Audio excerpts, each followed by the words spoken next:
the silence before the answer.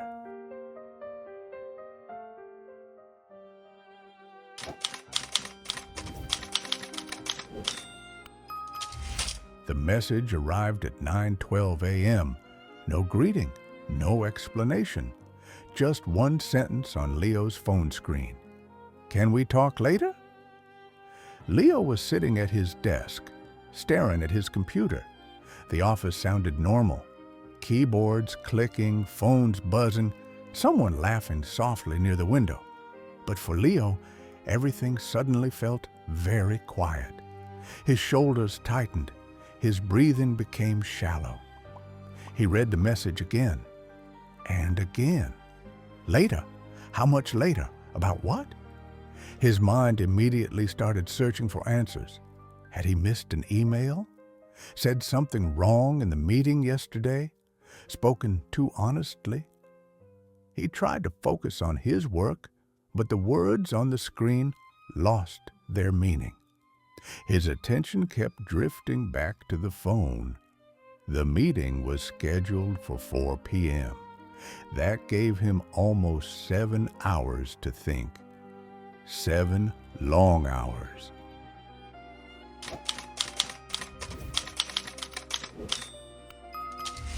Time moved differently after the message. Minutes felt slow and heavy, like they were walking instead of running. Leo checked the clock constantly. 10:03, 10:17, 10:41. His thoughts became louder. What if this is bad? What if they're disappointed in me? He remembered a small moment from last week. During a presentation, he had paused too long before answering a question. It had felt awkward. At the time, no one reacted.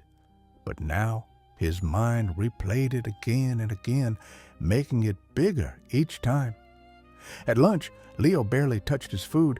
He smiled when someone spoke to him, but the smile felt automatic, empty. Waiting was worse than knowing. Not knowing allowed fear to grow without limits. By 3:45 p.m., his hands felt cold.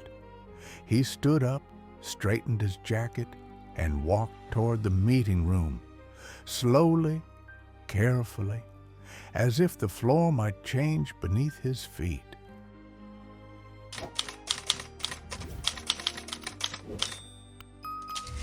The door was already open. Inside, the room was bright. Sunlight came through the glass wall. His manager, Claire, looked up and smiled. "Hey, Leo." "Come in."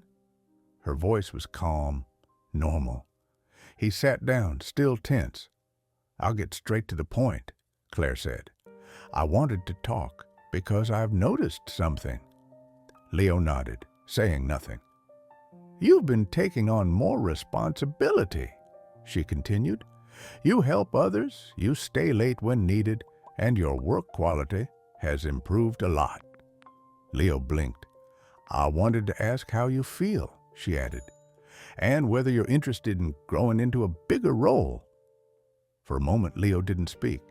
His chest felt light, almost strange. "I honestly thought this was about a problem," he said. Claire laughed softly. "No, not at all. But I can see how that message might sound." Leo exhaled, a long breath he didn't realize he had been holding.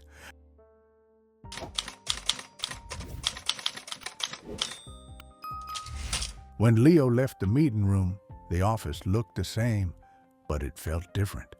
The fear was gone. He realized something important as he walked back to his desk. Nothing terrible had happened. Nothing bad was waiting for him. The stress hadn't come from the message itself. It had come from the story he told himself before knowing the truth. He had filled the silence with his own fears. That afternoon, Leo wrote a short note on his phone. Pause before panic. Ask before assuming. It felt simple, almost too simple, but it was powerful.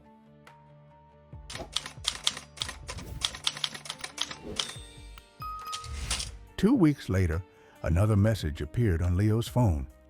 "Let's talk tomorrow." His heart reacted, but only for a second. This time, he paused. He put the phone down. He took a breath, and he reminded himself, not every silence hides bad news. Not every message is a warning. The next day, the conversation was short and easy. Leo smiled to himself afterward.